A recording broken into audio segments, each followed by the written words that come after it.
اعوذ باللہ من الشیطان الرجیم، بسم اللہ الرحمن الرحیم۔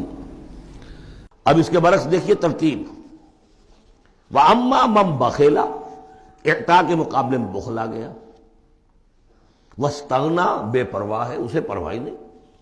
دریا کو اپنی موت کی طغیانیوں سے کام، کشتی کسی کی پار ہو یا درمیان رہے، ہمیں سے کیا غرض ہے؟ وہ تو اپنی اس میں دھن میں لگے جا رہے ہیں، کسی کا دل مسل دیا، کسی کے جذبات کے اوپر جو ہے ٹھیس پہنچا دی، کسی کو کچھ کر دیا، کسی کا مال ہڑپ کر لیا، کسی کو اور کسی طرح سے اس کی عزت کے اوپر جو ہے کوئی حملہ کر دیا، چلے جا رہے ہیں۔ استغنا، انہیں یہ احساس ہی نہیں ہے کہ کوئی نیکی اور بری کا معاملہ بھی ہے اور مجھے سیدھے راستے پر چلنا ہے، برائی کے راستے پر نہیں۔ وَكَذَّبَ بِالْحُسْنَىٰ، اچھی بات پیش کی جائے جھٹلا دے، دل گواہی دے چکا ہے کہ بات اچھی ہے لیکن پھر جھٹلا دے، کسی تعصب کی وجہ سے، کسی ضد کی وجہ سے، تکبر کی وجہ سے، ہٹ دھرمی کی وجہ سے۔ فَسَنُيَسِّرُهُ لِلْعُسْرَىٰ، تو ایسے شخص کو ہم آہستہ آہستہ تدریجاً سب سے بڑی مشکل یعنی جہنم میں پہنچا دیں گے۔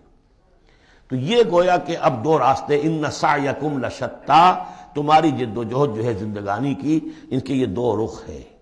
اگر تو یہ ہے اما من اعطا واتقا وصدق بالحسنى، اگر یہ تینوں چیزیں بتمام و کمال موجود ہوں تو وہ شخص صدیق بنے گا، ابو بکر صدیق بنے گا رضی اللہ تعالی عنہ، ان کے نقش قدم پر چلنے والا ہوگا۔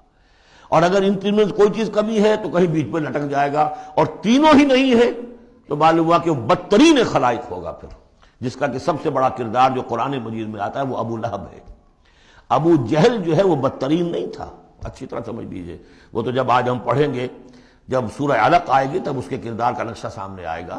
اس کی شخصیت بڑی اونچی شخصیت تھی بعض اعتبارات سے، میں سنا چکا ہوں، نے صاف مانا تھا کہ محمد جھوٹ نہیں کہہ رہے، جو کچھ کہہ رہے ہیں صحیح کہہ رہے ہیں، لیکن اب میں نہیں مان سکتا۔ اس کا مطلب ہے ہمیشہ کے لیے ہم بنو امیہ جو ان کے غلام ہو جائیں گے، بنو ہاشم کے، یہ میرے لیے قبول نہیں۔ صاف تو کہا نا، کم سے کم give the devil his due۔ اسی طریقے سے جس باطل دین کا وہ علمبردار تھا اس کے لیے اس نے اپنی گردن کٹوائی ہے، قربانی دی ہے اس نے۔ ابو لہب نے 2 مرسنریز بھیج دیے، تم چلے جاؤ، میں تمہیں پیسے دے دوں گا، تم جاؤ، تم لڑاؤ میری جگہ پر، اس لیے کہ اس میں وہ بات نہیں تھی، اس میں مردانگی تھی۔ کوئی وجہ تھی کہ حضور نے 2 شخصوں کو برابر تولا ہے، عمر ابن الخطاب اور عمرو ابن ہشام میں سے اللہ کسی ایک کو میری جھولی میں ڈال دے، کوئی وجہ تھی نا آخر، دونوں کو کیسے کیا ہے؟ اگر کہیں وہ بھی ایمان لایا ہوتا تو عمر ابن الخطاب کی طرح کا مسلمان ہوتا، پھر وہ اس طرح کا ڈھیلا مسلمان نہ ہوتا، وہ عبداللہ ابن ابی والا مسلمان نہ ہوتا۔ تو یہ شخصیتوں کا معاملہ ہوتا ہے، تو جس میں تینوں اوصاف نہیں ہے وہ گیا بدترین خلائق، جس میں کچھ ہے وہ پھر کچھ دیر لگا کے آ جائے گا، کچھ وقت لگے گا اسے، لیکن یہ 3 اوصاف ہی ہیں تعمیر سیرت کے اس اعتبار سے کہ جو فیصلہ کن ہیں۔ فَأَمَّا مَنْ أَعْطَىٰ وَاتَّقَىٰ وَصَدَّقَ بِالْحُسْنَىٰ فَسَنُيَسِّرُهُ لِلْيُسْرَىٰ وَأَمَّا مَنْ بَخِلَ وَاسْتَغْنَىٰ وَكَذَّبَ بِالْحُسْنَىٰ، بالکل اپوزٹ چیزیں، فَسَنُيَسِّرُهُ لِلْعُسْرَىٰ وَمَا يُغْنِي عَنْهُ مَالُهُ إِذَا تَرَدَّىٰ، اور اس نے جو مال جمع کیا ہوگا اپنے لیے وہ قطعاً کام نہیں آئے گا جب اسے گرایا جائے گا، گڑھے میں جب گرے گا جہنم کے۔ إِنَّ عَلَيْنَا لَلْهُدَىٰ، دیکھو انسانوں، ہمارے ذمے ہے صرف ہدایت پہنچا دینا، یا اب اللہ تعالیٰ اپنے ذمے لے رہے ہیں، یہ ہمارے ذمے ہے کہ تمہیں راستہ دکھا دیں، سجھا دیں، یہ سجھا دینا ہمارے ذمے ہے۔ اس کے لیے ہم نے تمہیں جبلی ہدایت بھی دی ہے، اس کے لیے ہم نے تمہارے اندر اخلاقی حس بھی رکھ دی ہے، اس کے لیے ہم نے اپنی روح تم میں پھونکی ہے، اس میں ہماری معرفت اور محبت موجود ہے، اور پھر ان تمام چیزوں کی تکمیل کے لیے ہم نے نبی بھیج دیے، رسول بھیج دیا، کتابیں نازل کر دی، ہم نے اپنا ہدایت کا جو فرض تھا وہ ادا کر دیا۔ ان علینا للہدیٰ وَإِنَّ لَنَا لَلْآخِرَةَ وَالْأُولَىٰ، پھر ہمارے ہی لیے ہے اختیار آخرت کا بھی اور اولا کا بھی، دنیا کا بھی۔ پھر فیصلہ ہم کریں گے کہ کون اب اس قابل ہو گیا ہے کہ دنیا کو ان کے بوجھ سے پاک کر دیا جائے، زمین کو ان کے بوجھ سے آزاد کر دیا جائے، پوری قوموں کو ملیا بیٹ کر دیا جائے، فیصلہ کرتے ہیں۔ وہ پڑھ چکے پچھلی صورت میں، فَدَمْدَمَ عَلَيْهِمْ رَبُّهُمْ بِذَنبِهِمْ فَسَوَّاهَا، ایسے ہے کہ جیسے کسی باغ میں سے کوڑا کرکٹ جمع کیا جائے اور پھر اسے آگ دکھا دی جائے، اس لیے کہ اس باغ کے لیے بدنما داغ ہے۔ اب تو یہ کہ وہ انسان جو ہے کہ جو پھر اس حد تک ہدایت کے واضح ہو جانے کے بعد کہ نبی آ گیا، کتاب آ گئی اور اس نے ماڈل پیش کر دیا اپنی زندگی کے اندر، پھر بھی نہیں مانا، تو پھر یہ جو بھی فیصلہ ہے وہ ہم کرتے ہیں۔ فَأَنذَرْتُكُمْ نَارًا تَلَظَّىٰ، دیکھو میں نے تمہیں خبردار کر دیا اس آگ سے جو بھڑک رہی ہے اور وہ منتظر ہے، لا یصلاھا، ہم دیکھ چکے ہیں کئی جگہ آیا ہے کہ وہ تو دھاڑ رہی ہے بھوکے شیر کی طرح، اسے تو چاہیے اپنی خوراک. لا یصلاھا الا الاشقی، نہیں پڑے گا اس میں مگر وہی جو بہت ہی بدبخت ہے. کیوں؟ کم بدبخت تو اگر ہوتا معاملہ تو اور ہوتا. یہ محمد کے آنے کے بعد بھی صلی اللہ علیہ وسلم جس کی حقیقت نظر نہیں آئی تو اس سے بڑا بدبخت تو کوئی ہے ہی نہیں. اس لیے کہ اگر کچھ اندھیرا ہو کچھ روشنی ہو آدمی ٹھوکر کھا جائے. چلیے بھائی کچھ اندھیرا بھی تھا، جھٹپٹا تھا، پوری روشنی نہیں تھی. نصف النہار پر سورج چمک رہا ہو اور آپ ٹھوکر کھائیں تو پھر قصور کس کا ہے؟ تو آپ کا ہے. اس اعتبار سے اب بعثت محمدی کے بعد صلی اللہ علیہ وسلم جس شخص نے اپنے آپ کو محروم رکھا وہ اشقا ہے. لا یصلاھا الا الاشقی الذی کذب وتولی، جس نے جھٹلایا ہے اور منہ پھیر لیا ہے. وَسَيُجَنَّبُهَا الْأَتْقَى، اور ہم بچا دیں گے یا بچا دیا جائے گا اس سے جو بہت ہی متقی ہے. اس آیت کے بارے میں تقریباً کنسنسس ہے کہ یہاں مراد حضرت ابوبکر ہے رضی اللہ تعالی عنہ. اتقا، وہ تینوں صفات بتمام و کمال جس میں تھے وہ ابوبکر تھے. یہی وجہ ہے کہ تصدیق بالحسنی میں ایک لحظہ نہیں لگا. حضور فرماتے ہیں کہ میں نے جس کے سامنے بھی اپنی نبوت کی دعوت رکھی اس نے ضرور کچھ نہ کچھ توقف کیا، سوچا، سوائے ابو بکر کے کہ ایک لحظے کا توقف نہیں کیا. اور ان کی شخصیت میں وہی چیزیں موجود تھیں. غریبوں کے اوپر شفقت تھی، نیکی کی، اور بنیادی طور پر وہ موحد تھے. انہوں نے کبھی بت پرستی اختیار نہیں کی زندگی میں، تو وہ صلاحیت جو ہے تقویٰ بھی تھا، اعطاء بھی تھا، خرچ کرنے کی صلاحیت تھی. انہوں نے خرید کر جو ہے غلام جتنے تھے جو مسلمان ہو گئے تھے، غلام اور کنیزیں، اور جن کے اوپر سخت جو ہے پرسیکیوشن ہو رہی تھی، ٹارچر ہو رہا تھا ان کے آقاؤں کی طرف سے، منہ مانگے دام دے کر ان کے آقاؤں کو نے خریدا ہے اور آزاد کیا ہے. فَأَمَّا مَنْ أَعْطَىٰ وَاتَّقَىٰ وَصَدَّقَ بِالْحُسْنَىٰ، یہ تینوں اوصاف بتمام و کمال ابو بکر میں، ابو بکر صدیق اور صدیق اکبر رضی اللہ تعالی عنہ.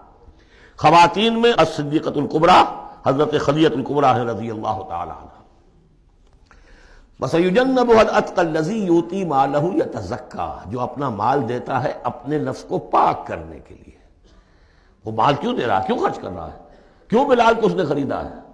باپ نے کہا ابو قحافہ نے، وہ تو ایمان نہیں لائے تھے اس وقت تک، وہ تو فتح مکہ کے بعد ایمان لائے. وہ کافر رہے پورے عرصے کے دوران، مشرک رہے. تو باپ نے یہ کہا کہ ابو بکر تمہیں اگر کوئی خریدنا ہی تھا غلام اور کسی کو آزاد کرنا تھا تو کوئی دیکھتے، اچھا غلام دیکھتے، کوئی طاقتور سے دیکھتے جو تمہارے کام بھی کبھی آتا.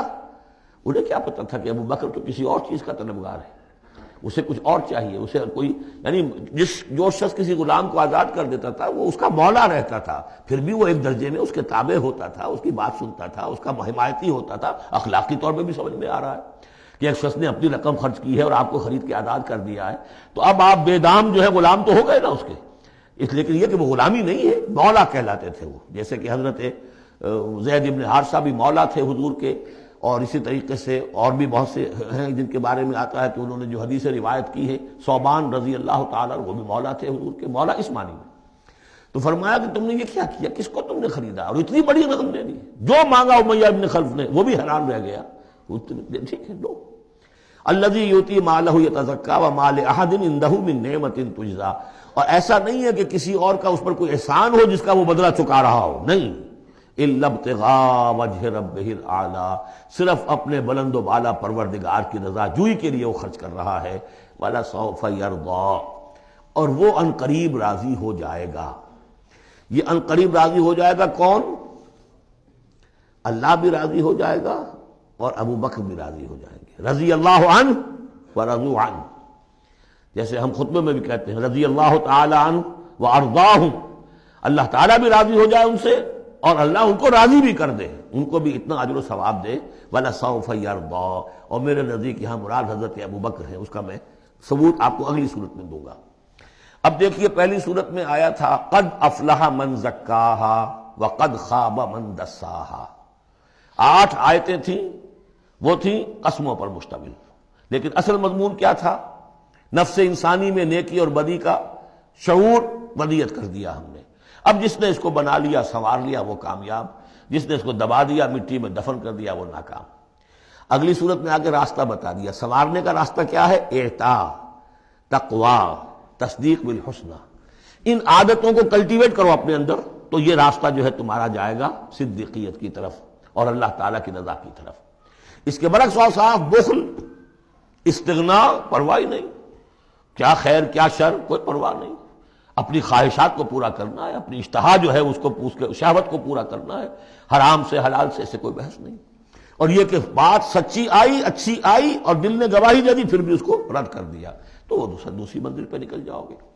اب یہ جو پہلی منزل تھی اس کا نقطہ عروج کون ہے؟ ایک تو ابو بکر آ گئے اس میں، اور ان سے بلندتر رتبہ کس کا ہے؟ محمد الرسول اللہ صلی اللہ علیہ وسلم، معراج انسانیت۔ صدق اللہ العظیم۔